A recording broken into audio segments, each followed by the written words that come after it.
Alors, le Deus ex machina était un procédé dramaturgique très utilisé dans l'Antiquité. On faisait descendre des dieux, des saints, on les faisait descendre des limbes pour sauver le héros quand il était dans une situation inextricable ou très dangereuse.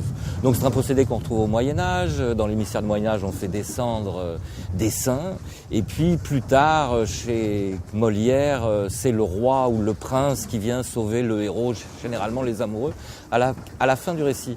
Aujourd'hui, quand nous écrivons des intrigues autour du héros, petit à petit, cette intrigue devient autonome, le public s'en empare et bien évidemment, le sort du héros ne dépend plus tout à fait de nous.